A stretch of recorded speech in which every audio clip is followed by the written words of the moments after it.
Ça y est, c'est le moment. J'ai le plaisir d'accueillir Pierre et Mathieu. Merci, messieurs, d'être avec nous ce soir. Vous êtes parisiens. Pierre, vous avez 32 ans. Donc, si je ne me trompe pas, vous êtes à droite de l'écran. Et Mathieu, vous avez 30 ans. Vous avez tout plaqué pour démarrer un tour du monde en août 2019. Tout d'abord, première question, là, comment allez-vous et où êtes-vous en ce moment? Eh bien, écoutez, en ce moment, on est à Paris. Donc, pour un tour du monde, c'est assez étonnant, mais effectivement, on a dû écourter notre périple. Tout va bien pour nous, on est en très bonne santé, ça va. Mais c'est vrai que on a été totalement bloqué par le coronavirus, puisque nous avons pu terminer notre séjour au Japon comme prévu, mais après, force est de constater qu'on ne pouvait plus poursuivre notre tour du monde comme prévu. Et vous êtes rentré donc ce dimanche. Ça fait quoi d'être de retour à Paris après avoir pris les valises pendant 7 mois? Ça fait bizarre, on n'avait pas du tout envisagé ça, on l'a décidé à la dernière minute. On a pris nos billets d'avion 3 jours avant de décoller. Donc on était au Japon jusqu'au bout, dans notre tête, et c'est vrai que retrouver Paris dans ces conditions, c'est assez particulier, hein. Donc il y a à la fois le côté, on est content d'être de retour à la maison, ça fait 7 mois qu'on n'avait pas mis les pieds à Paris, et en même temps on découvre des rues qui sont vides, des commerces qui sont fermés, et puis on se confine, comme tout le monde, on reste chez nous, pas vraiment chez nous, puisque en fait on avait aussi quitté notre appartement avant de partir, donc on nous prête un appartement pendant le temps du confinement. D'accord. Et comment vous avez du coup vécu cette crise, puisque vous avez un peu voyagé en même temps que le virus? Comment vous avez vécu cette crise en étant à l'étranger? Oui, eh ben en effet, on était en Asie quand le coronavirus a fait son apparition en Chine. On était particulièrement en Thaïlande à cette époque-là. Alors évidemment, comme partout, le coronavirus n'inquiétait que les Chinois. Malheureusement, on aurait dû peut-être s'en inquiéter un petit peu plus tôt. On a vu en fait toute l'évolution des mesures prises par les pays du sud-est asiatique pour faire face à cette épidémie et on s'est rendu compte que chaque pays, au fur et à mesure, avait une situation différente et prenait des mesures totalement différentes. Par exemple, au Cambodge, où on était au plus fort de l'épidémie en Chine, au Cambodge, par exemple, la politique a pris le dessus, puisque le Cambodge a des liens très forts avec la Chine et ne voulait pas alerter sa population sur une éventuelle épidémie qui pourrait démarrer de la Chine et donc faire peur aux investisseurs chinois. Donc le Cambodge a très longtemps pris des mesures pour minimiser l'impact de l'épidémie. Le Premier ministre est même allé saluer des voyageurs d'un paquebot qui ont été ensuite diagnostiqués comme porteurs du coronavirus. Ah Donc oui. ils ont pris tous les risques jusqu'au bout pour mettre un petit peu en sourdine ce qui pourrait nuire aux affaires et à l'économie cambodgienne. Et du coup, qu'est-ce qui vous a poussé à rentrer? Est-ce que c'est de l'inquiétude pour vous, pour peut-être vos proches, ou tout simplement que la situation finalement en fait en Asie ne le permettait plus? On a poursuivi le plus longtemps possible notre tour du monde. Comme le disait Pierre, au Cambodge, on en parlait déjà, en Thaïlande, on en parlait déjà. Après le Cambodge, on est allé au Vietnam. Et progressivement, pendant notre séjour au Vietnam, on a vu le Vietnam se refermer et on a pris conscience de la gravité de la crise. On a écourté légèrement notre séjour au Vietnam et on a pu rejoindre le pays suivant qui était le Japon. Le Japon qui vivait dans une bulle puisqu'on est arrivé là-bas en apprenant qu'en France, le confinement entrait en œuvre. Et au Japon, les rues étaient pleines de monde, alors avec des masques évidemment, avec un certain nombre de gestes de prévention, mais la vie a continué. On a fait ces 3 semaines au Japon, mais force est de constater à la fin des 3 semaines qu'on ne pouvait plus poursuivre. On devait ensuite rejoindre l'Amérique centrale, l'Amérique du Sud. Les pays sont fermés, confinés, et ils n'accueillent plus de ressortissants étrangers. Donc c'était soit rester au Japon, soit rentrer en France. Mais au Japon, la situation était aussi en train de se détériorer. Depuis hier, depuis mardi, le Japon est entré en état d'urgence à cause du coronavirus. Et ce qu'on peut dire aussi, c'est que malgré tout, malgré cet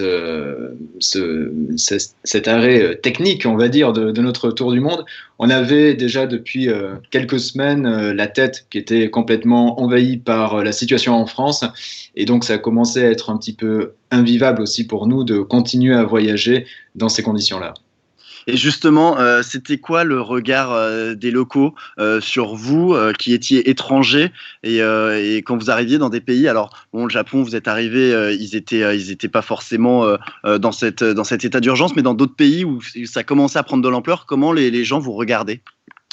Alors, on a vu un tournant véritablement, et on peut le dater, c'était le 11 mars. Le 11 mars, Donald Trump décide de suspendre tous les vols en provenance d'Europe, et le même soir, l'OMS a déclaré que l'épidémie devenait véritablement une pandémie. Et à ce moment-là, on était au Vietnam, on commençait à remonter jusqu'au nord-Vietnam, on était dans un bus. Et dans la minute où l'information a circulé aussi au Vietnam, on nous a refusé totalement dans les restaurants. On a dû manger dehors. On était une quinzaine, je crois, dans ce bus-là. Il y avait beaucoup de Vietnamiens et personne n'a pu manger. Je ne sais pas comment on a fait. Nous, on a réussi à se débrouiller un petit peu avec le chauffeur pour qu'on puisse grignoter quelque chose. Mais on a vu directement le regard sur nous, Européens, qui a changé. Déjà, on ne portait pas de masque, je crois, à ce moment-là. Et ça aussi, ça a beaucoup surpris les Vietnamiens.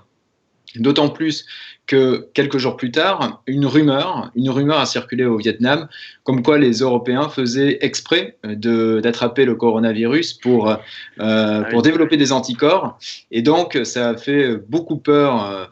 C'est pas très français, pardon. Ça a fait très peur aux Vietnamiens de voir que les Européens se baladaient parmi eux sans masque, sans protection. Et ça a été le point de départ, j'allais dire, mais véritablement pour partir au Japon, où là, pour le coup, comme Mathieu disait, c'était vraiment une bulle. Pour eux, le coronavirus était vraiment très loin. C'était quelque chose qui concernait uniquement la Chine ou les pays occidentaux. Comme beaucoup de monde. Et les Japonais. Oui, voilà, exactement. Et puis les Japonais ont aussi une certaine timidité vis-à-vis des étrangers, une timidité qui est culturelle. Hein, c'est quelque chose de très très marquant dans la société japonaise. Donc ils ne vont pas forcément nous regarder méchamment, mais au fur et à mesure, là aussi, de notre voyage, au fur et à mesure où les cas se multipliaient au Japon, on nous posait plus ou moins la question, vous êtes français, d'accord, ok, mais ça fait combien de temps que vous êtes au Japon? 3 semaines, bon, bah, si c'est 3 semaines, ça va. Voilà, c'est un petit peu le niveau d'impertinence maximum hein, pour les Japonais. Il commençait à y avoir quelques suspicions. Alors, en 7 ans de vie commune, vous avez visité une trentaine de pays, mais ça ne vous suffisait pas. Et en 2018, vous avez eu cette idée donc de tout plaquer pour partir faire votre tour du monde. Elle est née comment, cette idée? C'est parti de discussions autour d'un verre en se disant tiens, et si on partait faire le tour du monde? Alors, c'était plutôt une blague au début, et puis c'est revenu plusieurs fois. La blague qui a bien tourné. On va l'envisager sérieusement. Après plusieurs verres, donc. Après plusieurs verres. Et on a commencé à regarder voilà, comment ça pouvait se faire.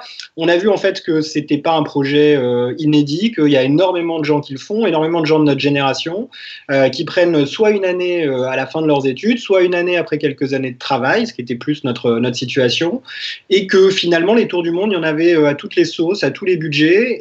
C'était chacun était dans la possibilité de le faire comme il avait envie. Et donc on a organisé ça.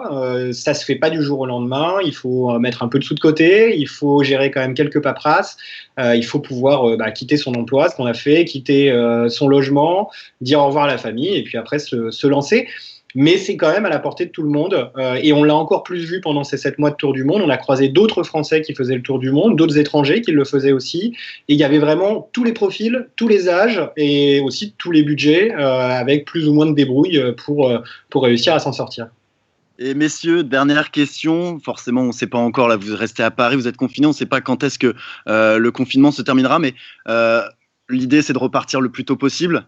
Ah bah oui, dès qu'on sortira du confinement, d'une part, on ira voir la famille, donc on va faire déjà un petit tour de France, et ensuite on repartira dès que les frontières sud-américaines rouvriront, on repart. C'est peut-être ce qui va nous aider à tenir aussi ces quelques semaines. On espère que ce sera le plus court possible, mais en tout cas, voilà, on repartira dès que possible. Eh bien, écoutez, merci en tout cas d'avoir été avec nous. Et je vais donner votre blog de voyage, c'est ilvoyageaupluriel.fr. Donc ilvoyage au pluriel.fr. C'est un blog on va pouvoir le mettre, je pense, sur notre page Facebook, parce que c'est un blog qui est hyper intéressant, puisque en plus de raconter du coup les destinations que vous avez faites, vos escales, vous donnez aussi vos conseils et tout en amont la préparation pour préparer ce tour du monde. En tout cas, messieurs, je vous souhaite un bon confinement et puis un bon vent dès que ça sera terminé avec votre Tour de France et puis sur le continent sud-américain.